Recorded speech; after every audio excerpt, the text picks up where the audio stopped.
Okay. Okay, so I guess welcome to everyone. My name is Michele Marius. I'm the editor and publisher of ICT-PULSE, a blog that discusses ICT issues from a Caribbean perspective. I have with me Vinod Vasudevan. He is this Chief Operating Officer of Palladion Networks, and he is also one of the co-founders of the organization. For many of you who might not be aware, Palladion is one of the leading information risk management firms. It operates in over 30 countries worldwide, 4 continents, and it does a broad range of information risk management services such as security assurance, compliance, governance, monitoring, and management services.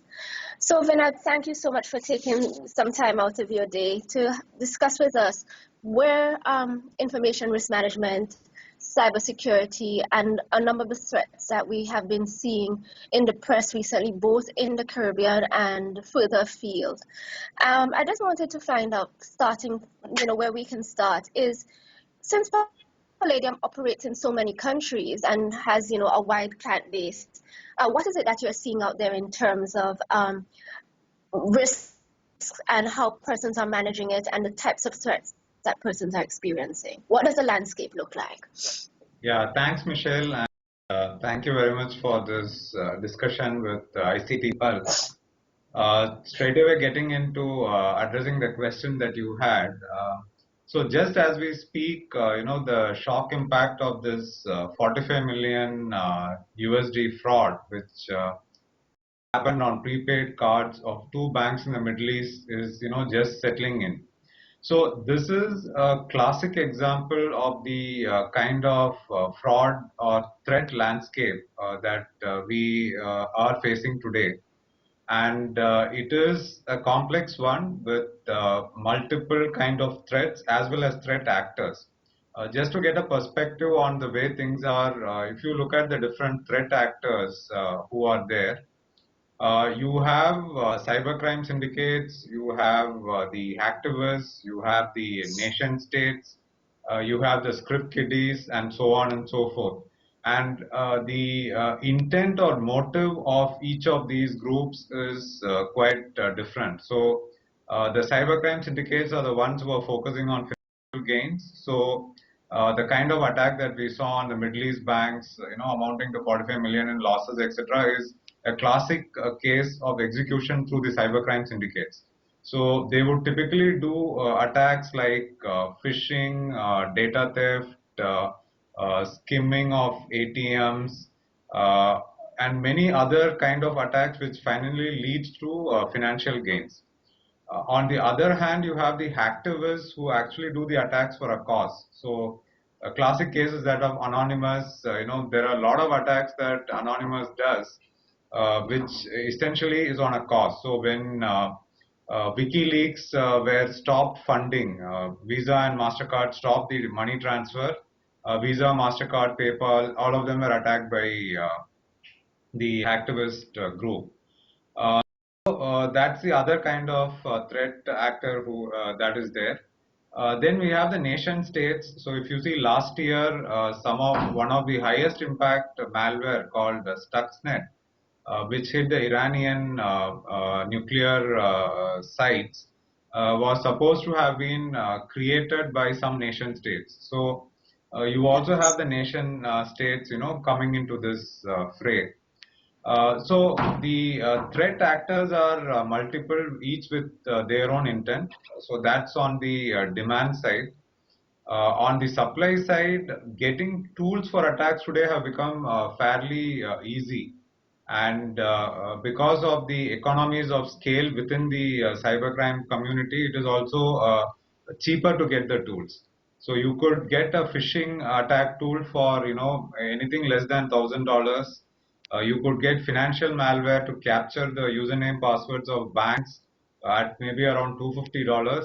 So the availability of attack tools have become far more easy, and they are also available as a service. So you can actually kind of buy it as a service offering, paying a certain amount, and then start executing the attacks against the specific organizations that you wish to go for. So looking at Mm-hmm. all this, if you see the larger enterprises often become direct targets, or Mm-hmm. if you are a small or medium organization, you could be caught in the crossfire. Somebody might actually attack you to further attack a larger enterprise, or kind of Yes. in between nation states and those kind of things. So it's a fairly complex threat landscape out there right now. Most of it is towards the financial gains. Some of it is hacktivism. Some of it Mm-hmm. is still nation states. So the ratios could, change as we go forward. Okay. And I mean, I guess, how does the Caribbean look in all of this? I know that, for example, and probably you might be aware, we have been having our own reports of ATM fraud and hacking, happening, threats and intrusions into various organizations. But I guess clearly, sometimes there can be an impression that, we are sort of out of the crossfire of all of the more sophisticated sort of attacks that we are seeing worldwide. What are your thoughts? The Caribbean is an emerging economy, so therefore there is always an interest from the cybercrime syndicates. And the recent compromises of card data in the region, or the the ATM attacks that we have seen, etc., are kind of testimony to this. And in general, as a region, the security controls on an average across most enterprises require scaling up. Of course, good exceptions to this, but on a general, and the security awareness of consumers is also on the lower side. So therefore, the cybercrime syndicates would typically see this as the Caribbean region and some of the organizations as easy targets. We will continue to see increase of financially motivated attacks in the region. So Right. I would expect phishing and skimming and data theft attacks will definitely continue. Though I should say that ICT-PULSE is doing a great job in terms of enhancing the general security awareness in the region. Thank you so much. Thanks for acknowledging the efforts, and it's something that I'm passionate about, because clearly I think that we can be a bit complacent, and because we somehow think that we are small islands, that we are out, as I said, outside of the scope of a lot of the more sophisticated attacks. But what probably is becoming more apparent, in addition to threats from outside the region into persons, let's say in Russia and all of these sort of far reach places, um, executing attacks within the region, you're probably also finding not necessarily as sophisticated, but you're having, of course, experiences of fraud and of threats. So I do think that the Caribbean, we're no slouch when it comes to where intrusions, hacking, and risk and fraud security issues are concerned. And that, I guess, leads me to the point about this, I guess, a new stand, a relatively new stand. And I say relative because it has been around for years, but I think it's only in the last few years that persons and organizations, of course, are becoming a bit more aware of it. PCI DCSS, Payment Card Number Data Security Standard. Can you just give us, I guess, an overview of what it's about and how it might help organizations to manage risk and fraud and payment incidences might occur? Sure. PCI-DSS is a leading data security standard, very specific, and essentially created with the vision of having control to protect the data.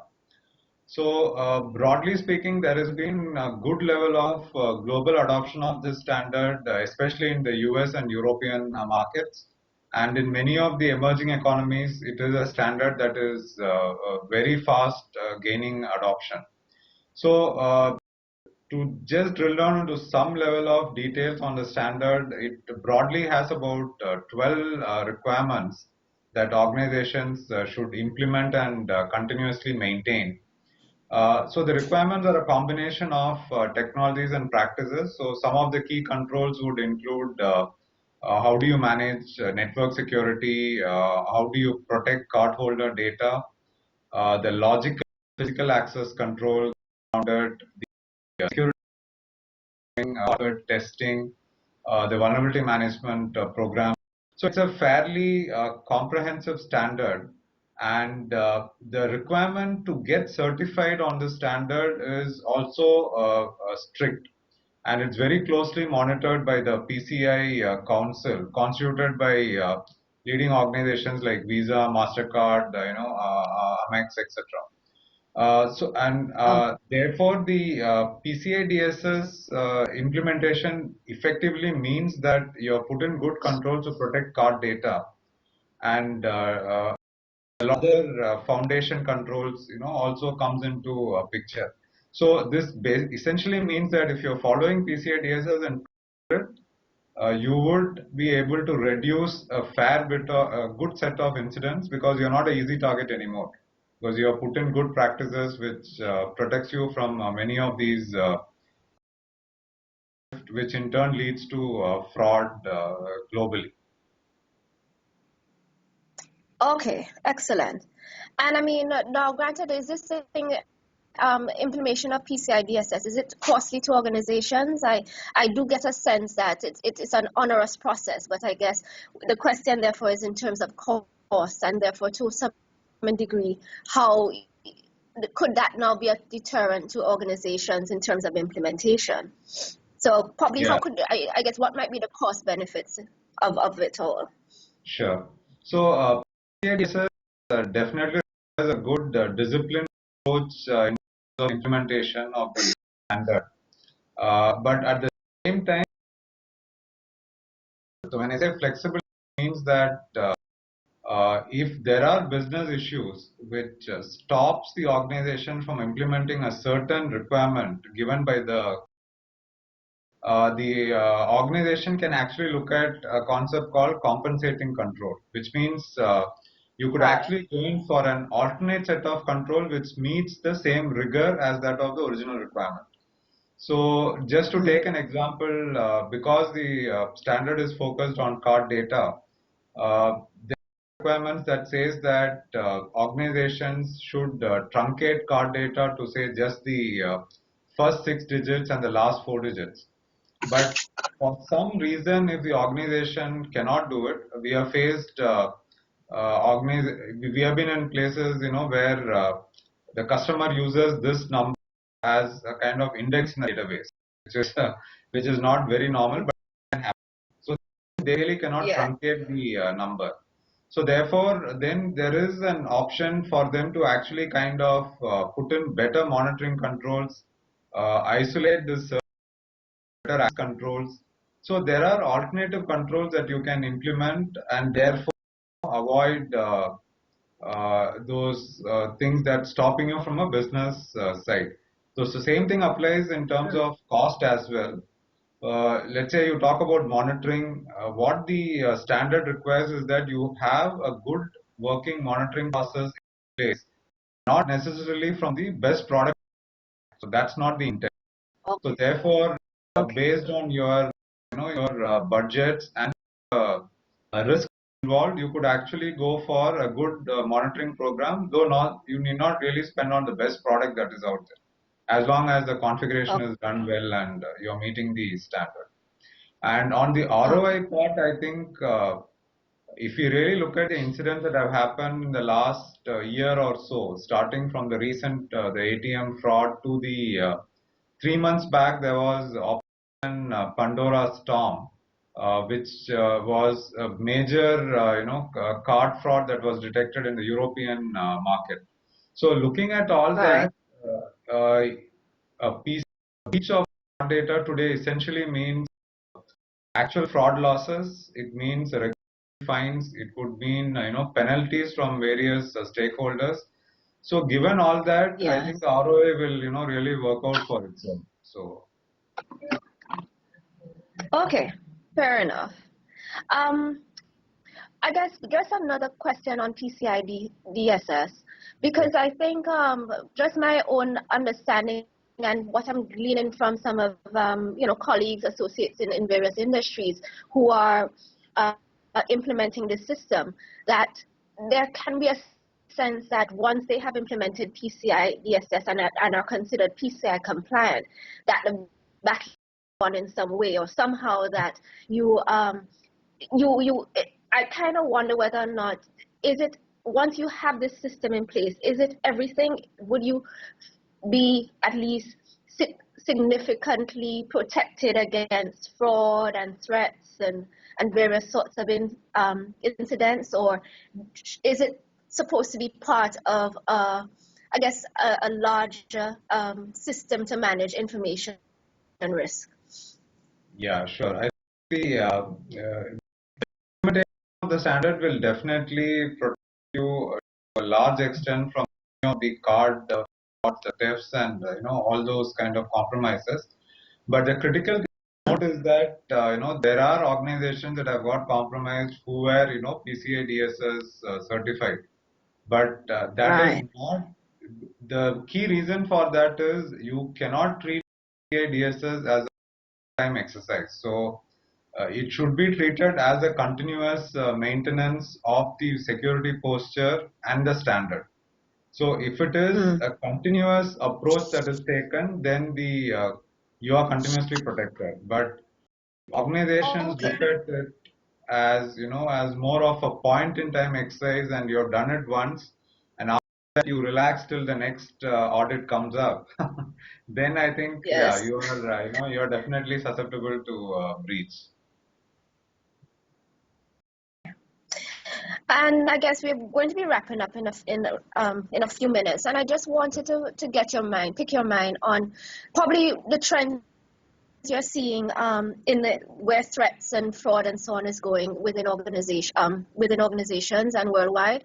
I mean, looking at, I guess, Palladion offers not just only a broad range of services, but it has its own product. Palladion Labs is um, trying to anticipate where the market is going and perhaps what sort of threats you might be beginning to see on the horizon and maybe even past the horizon a bit. So what are your thoughts on that? Sure. I think going forward, the immediate short term, the web applications will continue to be a main vector. The data theft will, continue to rise, and fraud would be following all these data thefts. Uh, Slightly on the long term horizon, you would, the so-called advanced targeted attack, ATAs, or the APTs as they were called some time back, they would very much become mainstream, and using a combination of social engineering, along with malware as a technique. So ATAs so far have been restricted to the really large breaches that have happened, but in the Right. longer term, it will definitely become a mainstream attack, so which is a significant threat. The other side, of course, would be the mobility-based attacks. So, as we Yes. can see now, the mobile, are pretty much part of any enterprise, but the security Yes. controls on that are fairly weak. So, financial malware is already available on Androids and iPhones. So, some of the well-known financial malware is already ported onto the Androids and iPhone platforms. So, again will be a major attack vector in the future. The other interesting thing that is coming up is in terms of identity theft using social media. So last year, I Okay. think most of us would have read about the case of Matt Honan, whose digital identity across multiple sites. It's like in a very short time, this person's digital identity was completely, erased. Okay. The Yes. Yes. so the attackers went from one site to the other, including his Facebook, Twitter, and Apple accounts. So many of those things. So the need to steal identity is on the higher side, because that leads to financial gains and bypassing a lot of security controls in the banks and telcos, etc. So therefore, identity attacks Yeah. based on social media would also be a significant threat vector. And on the enterprise side, you would see that the virtualization technologies, there is a large adoption of that. And going forward, uh, bringing down one virtual OS means you're compromising many different servers running on that. So that's a vector which would increase in the coming years, and that in turn would directly affect the cloud-based services, that the cloud services that are being offered. So these are some of the short-term and long-term threat vectors that we see happening in the coming years. Wow. Yes, I mean, this is quite sobering, I guess. Here it is that we're moving to, well, have moved, to, as you say, mobility. We are all looking at different ways of doing things, virtualization and the like. And these are, of course, new opportunities for us to be exposed, whether personally or at the enterprise level. I guess, do you have any thoughts, though? I guess I'm trying to see whether we can end on a more positive note in respect of where you think security, information risk management now needs to go to begin to address some of these threats that you're seeing coming into the future, at least in the short and medium term. Sure. I think the data protection programs that most organizations, have started today, including PCI-DSS adoption, etc., will help protect against things like data. So the technologies around this, including data leakage protection, digital rights management, encryption. So those kind of technologies will definitely play a critical role in data protection. The other part, also in the short to slightly medium term, is fraud monitoring and response. So most of the financial services and telecom organizations have started implementing this in various degrees, and of course in the developed market we have this as a fairly mature technology that is already implemented and used. But in the emerging economies, the fraud monitoring and response will be a key technology that gets implemented, which will help against these kind of frauds that we are currently seeing. And in the longer term, the technologies around mobile device security will definitely evolve more than what we have today, so that a comprehensive and clear mechanism to protect the mobile mobility, or the the mobile devices, tablets, etc., can come into a picture at both at an enterprise level as well as on a personal use. And again, in the long term, something that will really emerge is the role of security analytics. So if you see, there's a lot of Yes. talk on security intelligence with many different so much of attack volume that's happening. What becomes critical is that there is a quick and intelligent remediation when an attack is seen. But you cannot do intelligent remediation unless the right insights are gained from the existing data. So that is really the answer to that would be security analytics. So which will enable the enterprise to get those critical insights required for intelligent remediation, both in terms of effort that they need to put in, as well as focusing on the right controls to stop an attack and therefore prevent losses. So definitely the security and risk management is evolving, and there are availability of technologies and processes to uh, protect against the evolving threat landscape. Oh, it's always a cat and mouse game, but I think the security community definitely has answers to these things that we are seeing now. Okay, very good. At least we hopefully have been able to end on a somewhat of a positive note. Thank you so much for taking some time out of your day And I think you're in India currently, yes? So it's Yeah, probably yeah, nighttime. I'm getting started with my day, and I guess hopefully we'll be seeing you soon in the Caribbean. And I guess, sure. best wishes and good evening. Thank you. Have a very nice day. Thank you very much. Okay then. Bye. Sure. Bye bye.